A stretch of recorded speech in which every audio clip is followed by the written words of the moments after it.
कृष्ण का जन्म द्वापर युग की अष्टमी तिथि को हुआ था। काली रात में जन्मे कृष्ण की अनेक बाल लीलाएं प्रचलित हैं। धरती पर उनका जन्म मनुष्य और दानवों के उद्धार के लिए हुआ था, जिसमें से कुछ कहानियां बहुत प्रचलित हैं। कृष्ण के द्वारा की गई बाल लीलाओं और अनेक असुर और मानवों के उद्धार के आधार पर उनके अनेक नाम हैं, जैसे माधव, केशव, वासुदेव, नंदलाल, देवकी नंदन, गोपाला, गोविंदा, हरि, द्वारिकाधीश आदि नाम भगवान कृष्ण के ही हैं। भगवान कृष्ण ने पैदा होने के साथ ही लोगों का उद्धार करना शुरू कर दिया था। वो कृष्ण ही थे जिन्होंने कौरवों के साथ युद्ध में पांडवों का साथ दिया था और पूरी लड़ाई में अस्त्र न उठाने का प्रण किया था। लेकिन महाभारत युद्ध के बाद भी केशव ने अनेक युद्ध लड़े और असुरों को मृत्यु लोक से मुक्ति दिलाई। लेकिन इनमें से ही एक युद्ध के दौरान उनका नाम रणछोड़ पड़ा। तो ये जानने से पहले आप वीडियो को लाइक एंड चैनल को सब्सक्राइब जरूर कर लेना, जिससे आपको ऐसी वीडियो की नोटिफिकेशन मिलती रहे। तो जानते हैं कि किस युद्ध के कारण उनका नाम रणछोड़ पड़ा। रण के मैदान से भागने की वजह से ही केशव को शत्रुओं ने रणछोड़ नाम दिया। लेकिन ऐसी क्या वजह थी जिसकी वजह से उन्हें युद्ध का मैदान छोड़कर भागना पड़ा? तो चलिए जानते हैं भगवान श्री कृष्ण के जीवन की ये अद्भुत कथा। भगवान श्री कृष्ण से मगध के राजा जरासंध को हमेशा नफरत रहती थी, इसलिए एक बार जरासंध ने श्री कृष्ण को युद्ध के लिए ललकारा।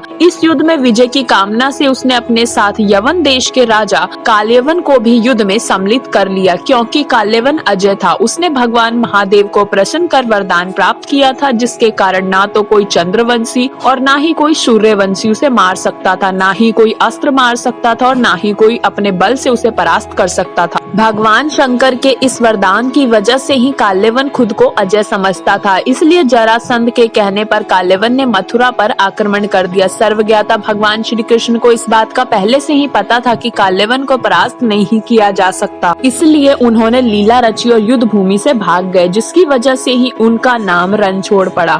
युद्ध भूमि से भागकर श्री कृष्ण एक अंधेरी गुफा में जा पहुंचे, जहां पर पहले से ही इक्ष्वाकु के राजा मधात के पुत्र और दक्षिण कौशल के राजा मुचकुंद गहरी निद्रा में सो रहे थे।